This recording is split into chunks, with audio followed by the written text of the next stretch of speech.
Okay, so how do we draw the graph? We're finished analyzing the function, we have to actually draw the graph. It's kind of technical. And all you have to do is summarize what you found in every section on the graph. So let's start with a very easy example. I have a set of numbers in here which represent what I got, and we'll continue with other sections afterwards. Let's start with the domain.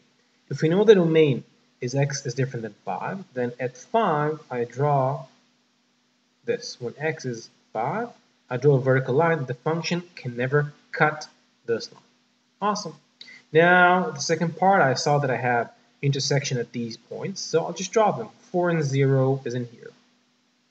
7 and 0 is in here. And 0 and 11 is in here, approximately. I'm just taking the data I found and putting it on the sketch. Good. Let's say we found two maximum points, one at -1, 14. Let's assume it's somewhere in here. That's a maximum. And one at 8 and 2. 8 and 2 should be around here. Okay? So before I go and do the asymptotes, it's a good thing to connect the dots I already have. So I know that the function is going to go through this, and this, and this. And because I don't have another extreme, I know it's going to go down. So we'll see what happens. And in here, it goes like this, and like this. Okay, now let's talk about our asymptotes. Let's say we found our asymptotes, our horizontal asymptotes. We found that when x goes to infinity, the function goes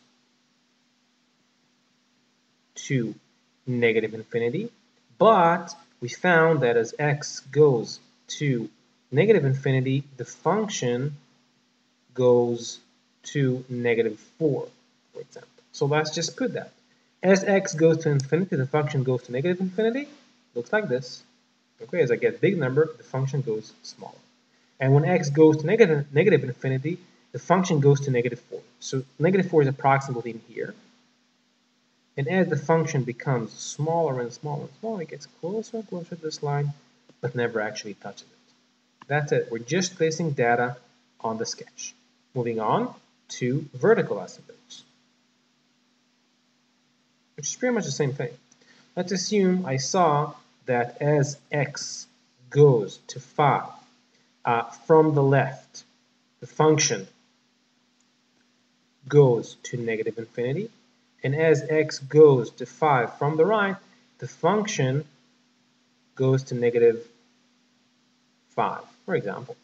Okay, so let's do that. As I get closer to 5 from the left, the function goes to -infinity. It goes down.